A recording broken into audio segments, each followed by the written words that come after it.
Hi, ho, everybody, and welcome back to D Plus Us Weekly, the show about shows exclusive to Disney Plus, where we go through episode by episode, week by week, for our enjoyment and yours.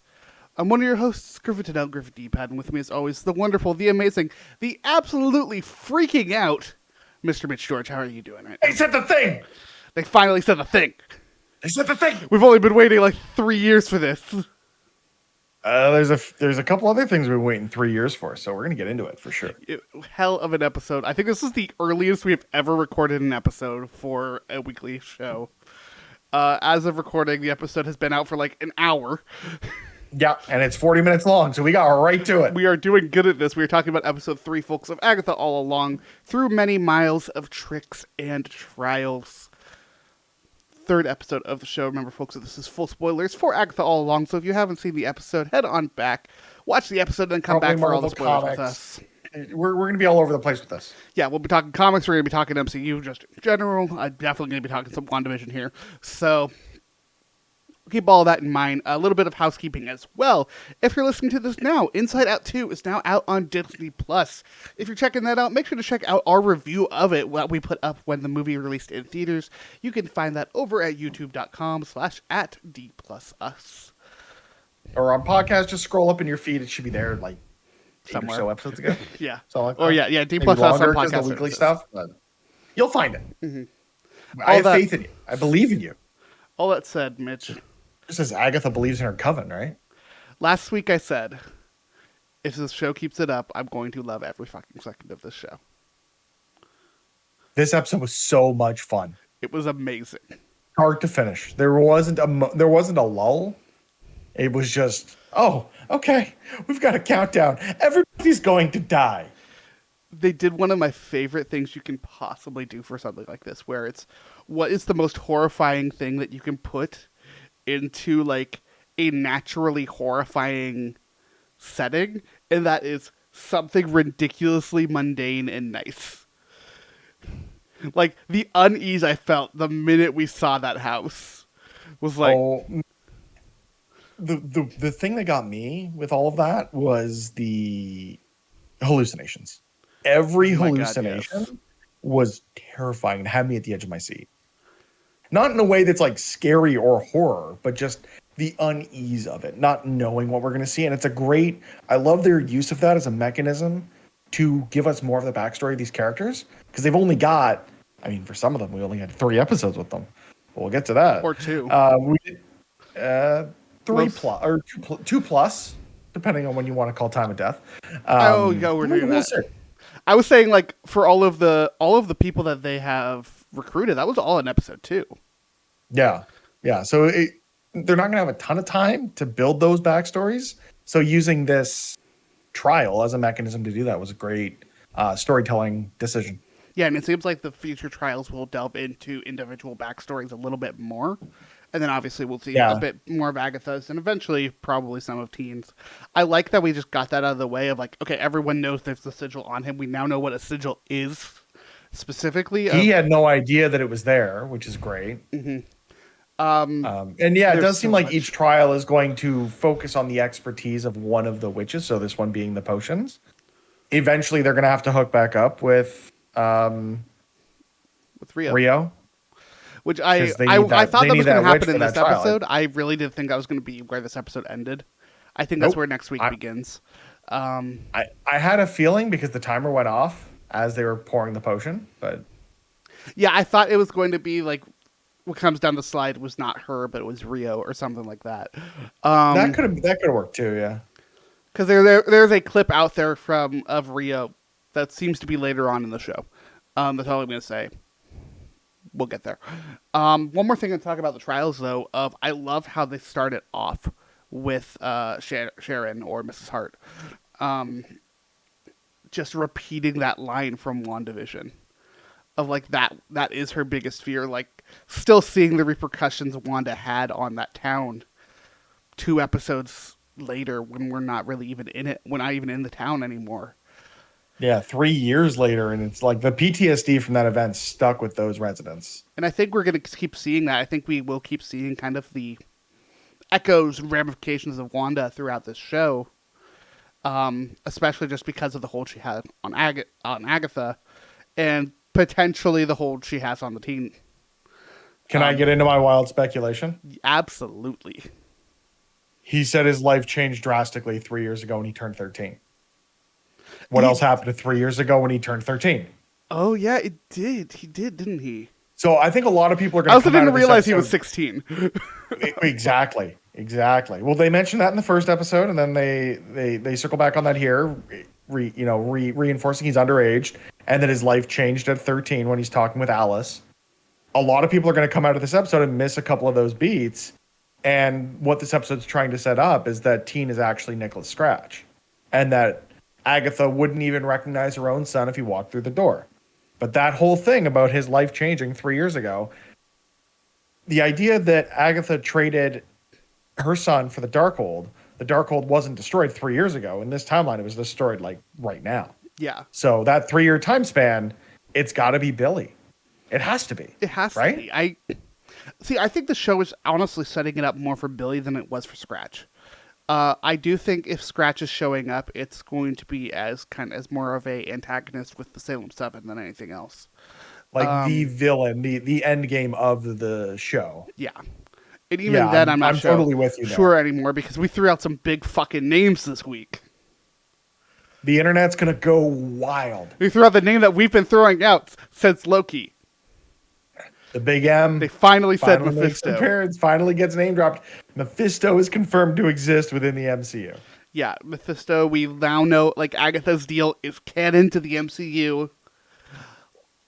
We all, like, we comic nerds, like, always kind of knew about this, and, like, Mephisto was such a heavy backstory component to Wanda's kids.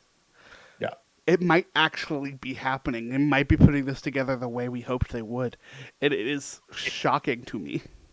I think if they do that, it's not going to be, Mephisto appears. I think Mephisto being name dropped here and the idea that Nicholas Scratch could be acting as an agent of Mephisto somewhere in the MCU, and presumably that spell broke when the Darkhold was destroyed. So there's still certainly reason that he could appear here. I think if there is an end game to this that involves Mephisto in some way, it's with Nicholas Scratch as a conduit for Mephisto as opposed to Mephisto proper. Yeah, I can see that. I could also see them setting up Mephisto as kind of a larger entity for Marvel. A bigger bad to the spooky part of the MCU. And we finally get a payoff to that in Doctor Strange 3. Or potentially whatever the Young Avengers initiative is going to be. Or fuck it, Mephisto's the next villain in Spider-Man. They could do it. There's the history there, and if they did that, that would be the ballsiest move they ever did, because to this day, that is still one of the most hated decisions in Spider-Man lore ever, was to involve Mephisto. I was going to say, for background, those who don't know, during the Civil War storyline, Spider-Man reveals his identity as Peter Parker, and Mephisto agrees to make the world forget that he is Spider-Man in exchange for his relationship with Mary Jane Watson. And then again, in more recent comic book times, they just decided for some reason that it was preordained that Mephisto just hates Peter Parker for his entire life for no reason. Fucking reason. I don't see that being the thing, because I do feel like the next Spider-Man is going to focus more on they're still saying it's going to be a multiverse story. I hope it's not, and it just focuses on a Spider-Man villain and Peter having to deal with the ramifications of No Way Home. But I was going to say, I think it's mostly just going to be him point. dealing with what his life is now. And there might be some multiverse elements. That's not the conversation today, though. That is a conversation that we will have off camera. Yes. Because the problem... We'll have it on camera eventually. Well, here's the problem, folks, that we will record. We'll stop the recording. And then we'll hang out again for like another hour. Just talking about random shit. I don't feel the hottest tonight. It might not be another hour, but I'll give you some time for sure. I always do. So bringing it back, though, I really loved a lot of the trial stuff here. Seeing the potions and whatnot was very interesting to me. But I think the standout for me in this episode, like, as far as acting would not go, is Deborah Jo Rupp. Like, she absolutely kills it from the very beginning. Like, we were like, okay, I guess she's just going along with it. No, she's not. She straight up says she's being kidnapped. Yeah. She's almost killed by shrubbery. She's the first to down this wine because she's trying to deal with this trauma that she has no way to process because she doesn't understand what's going on. And ultimately, that is her demise. Yeah, I thought so much of this was so clever, but like the way they used Mrs. Hart, and I'm shocked they killed her off. But Now, like, do they kill her off, or are they going to weekend at Bernie's this whole thing? Because I think that would be pretty funny. I'm still They just convinced think that there might be this. a reason for her to continue along this journey with them, so they just weekend at Bernie's her and carry her along. Well, they're gonna freak out about the fact that they don't have a green witch because they need a green witch for one of the trials. And But that's when Aubrey Plaza shows up at the beginning of the next episode. yeah, and then they just kind of bury her and move on. Um, And Maybe I not also even don't that. think I don't think that's the last character we lose. I don't know. I I think can now that see we've it. gotten through the potions trial, whether it be by the circumstances of future trials or just Agatha being a bad person or an evil person or a morally ambiguous person, depending on who you want to ask. Agatha is the definition of chaotic evil. Yeah. So I could see other witches dropping off as we get towards the end of the road. Yeah, I love Agatha in this episode especially. Like as we're kind of mentioning that, like the way she's trying to circumvent the trial and She's trying not to hide the fact involve. that her face wasn't swollen with her hair. It was so funny. Or like So she's stupid. literally at one point just like looking at the wall so that she doesn't have to look at them. She's Yeah. not doing a good job of hiding it, and they're kind of all just caught up in their own thing. I also really loved seeing us starting to see the teen seeing Joe Locke stand up to Agatha, Yeah. and we're kind of seeing a little bit of that, learning who Agatha really is. Well, honestly, we're learning what she fears at this point, right? Because she's done this before, at least within the story that's being told. Whether or not that is the case, I'm sure we'll know by the end of the series. But she's scared. She's scared of these trials. She's scared of what's going to go on. You see the way that she recoils at the mention of human sacrifice because of what she's had to go through or what she's gone through with her son. It's going to be very interesting to see how this character develops over the course of this show and beyond into the rest of the spooky MCU. Honest Yeah, to God, if we don't get Midnight Suns with Agatha as the caretaker of this whole situation, akin to what we got in the Midnight Suns video game, I'm gonna be maybe not with her as a ghost, but just in general, Agatha's presence there. I'm gonna be sorely disappointed. look, the only I just people I want more need there are I Blade, need her, I and I need want more Elsa, Black I Knight, need Elsa Bloodstone in there somewhere as well. Nico Minaru as well. Well, we don't technically have the Runaways in the MCU. Well, I mean, you can just introduce Nico. Yeah, but like Nico without the Runaways. It's the mommy trauma. Yeah, but I they're could see a character.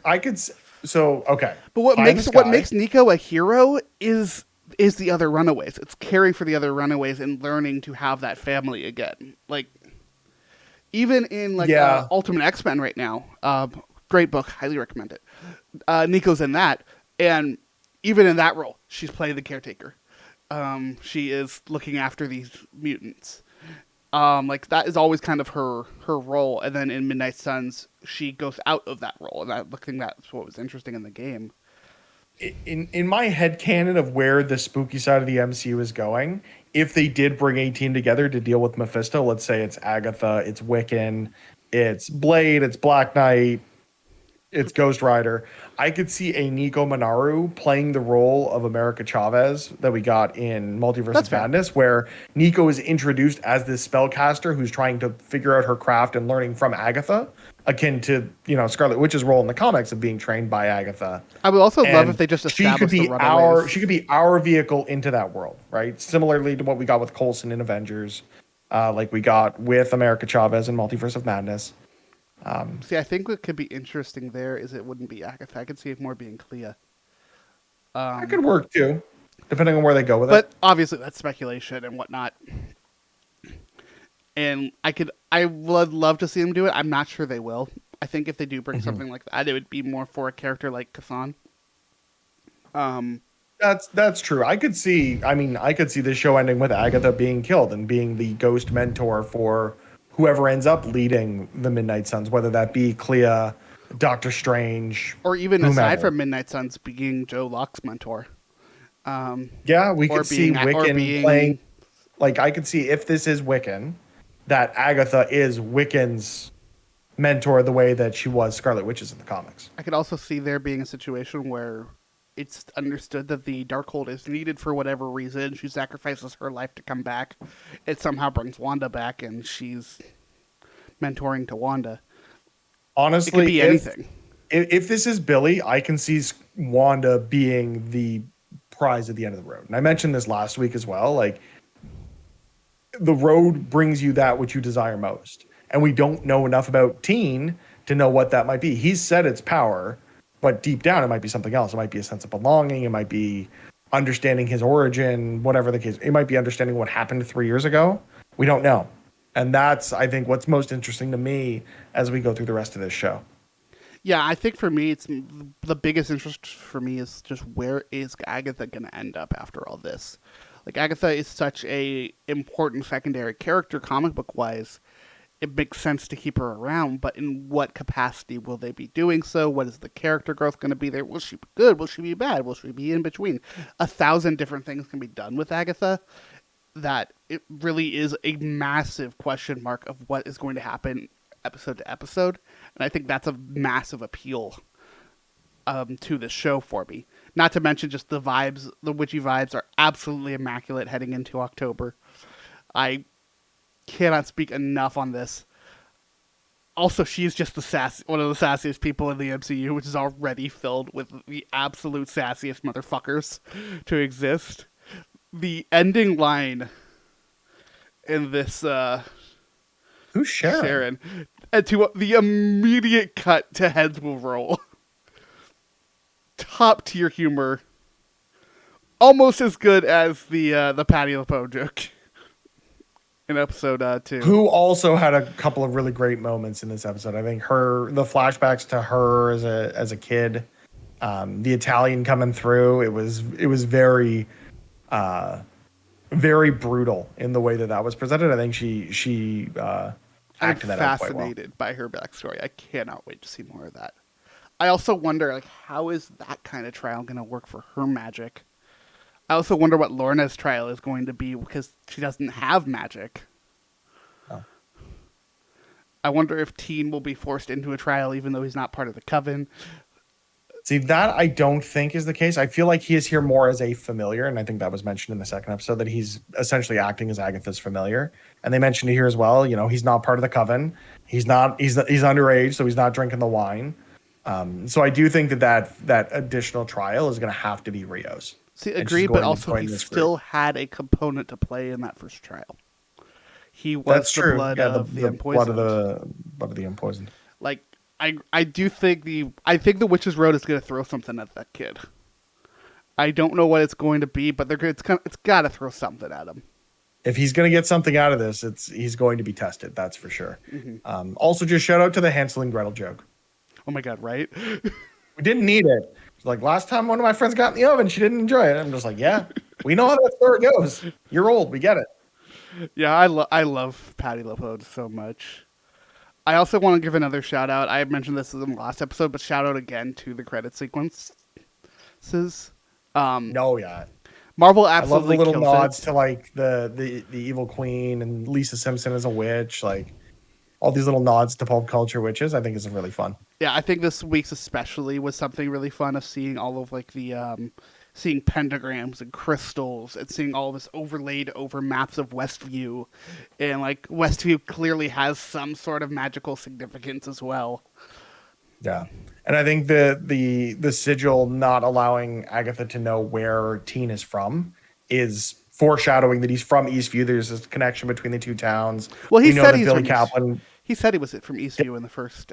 I thought we. Episode, okay, maybe I or second that. Episode. Yeah.